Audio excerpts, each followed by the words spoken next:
નમસ્કાર દર્શક મિત્રો, મિરર ઓફ ધી વર્લ્ડમાં આપ સૌનું હાર્દિક સ્વાગત છે।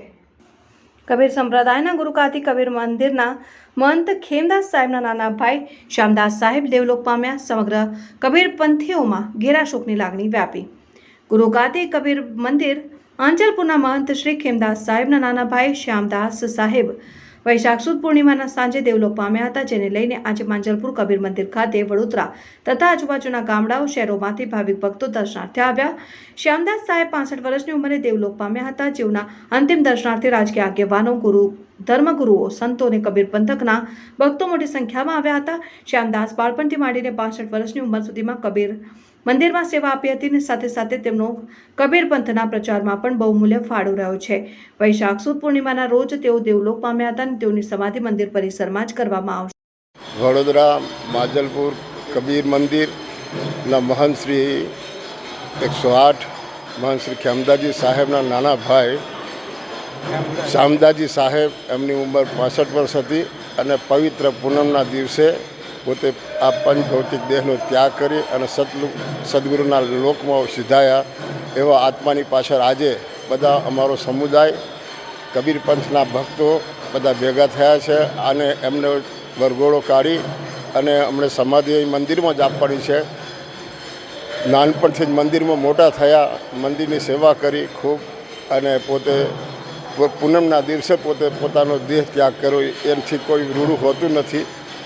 એવો આત્મા ભાગશાળી કહેવાય। પૂનમને દિવસે જેણે શરીર છોડી દીધું અને સદગુરુના લોકમાં ચાલ્યા ગયા। એવા અમારા ખેમદાસ સાહેબ એમના નાના ભાઈ હતા અને પોતે બંને ભાઈઓ હરીમરીના સંચાલન કરતા હતા અને ખૂબ સારી રીતે પ્રચાર પ્રસાર કબીર પંથનો કર્યો અને ખૂબ મહાન મંદિર બનાવ્યું છે મોટું, અને એની અંદરમાં લોકો આવતા જતા લોકોને પોતે વ્યસનોથી દૂર કરી અને ખૂબ સદગુરુનું જ્ઞાન આપે છે।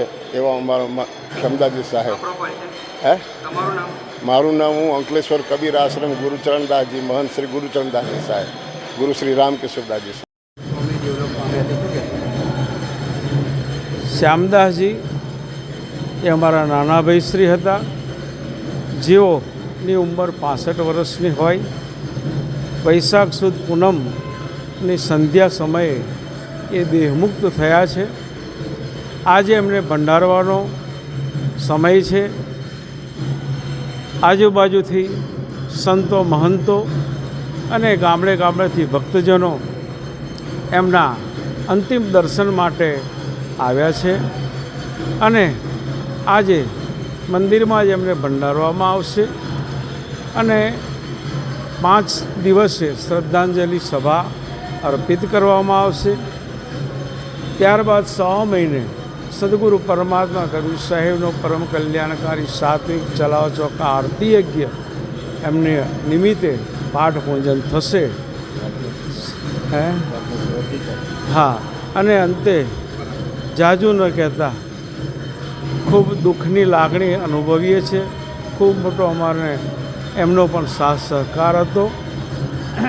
સદગુરુ પરમાત્મા એ આત્માને કલ્યાણકારી બનાવે, જન્મ મરણના બંધનમાંથી મુક્ત કરી અને મોક્ષદાયી બનાવે।